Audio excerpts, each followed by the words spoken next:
Byju Ravindran cat में 2 बार 100 percentile score करने के बाद कैट टॉपर के नाम से पॉपुलर हो गए। ये था 3D रील एडिट का सेकंड सीन। आज हम यही बनाना सीखे।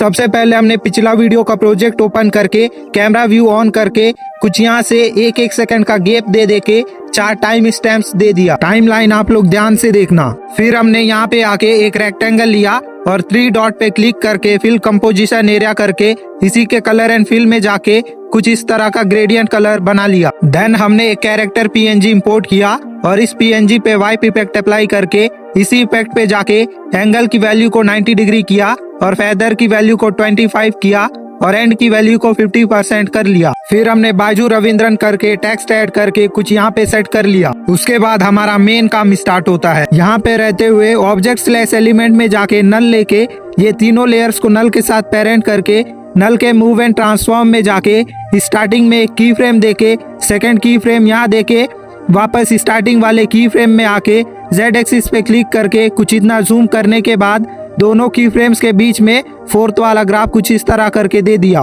फिर यहाँ पे एक की फ्रेम देके कैरेक्टर को कुछ इतना फ्रेम से बाहर किया और दोनों की फ्रेम्स के बीच में 4th वाला ग्राफ कुछ इस तरह करके दे दिया। देन इस टाइम स्टैम्प पे आके हमने एक इमेज लेके इसकी Z एक्सिस को कुछ इतना डिक्रीज करके फ्रंट में लाके कुछ इतना छोटा करके यहाँ पे सेट किया और इस इमेज पे शेडो और पेज कर्ल इफेक्ट अप्लाई कर लिया। देन इसी इमेज को डुप्लीकेट करके यहाँ पे सेट किया और नंबर्स हाइलाइट्स करने के लिए हमने यहाँ पे आके एक रेक्टेंगल लेके साइज एडजस्ट करके वाइप इफेक्ट अप्लाई कर लिया। देन इस टाइम स्टैम्प पे आके नल के मूव एंड ट्रांसफॉर्म में जाके यहाँ पे एक की फ्रेम देके दूसरा की फ्रेम यहाँ देके कैरेक्टर को वापस फ्रेम में लाके दोनों की फ्रेम्स के बीच में वही वाला ग्राफ दे दिया। फिर हमने इसी टाइम स्टैम्प पे आके दोनों इमेजेस और रेक्टेंगल को स्प्लिट राइट करके इन्हीं तीनों लेयर्स पे हमने फेड आउट इफेक्ट अप्लाई कर लिया। देन कुछ यहाँ पे आके एक कैप इंपोर्ट करके अच्छे से एडजस्ट करके हेड पे सेट किया और स्टार्टिंग में एक की फ्रेम देके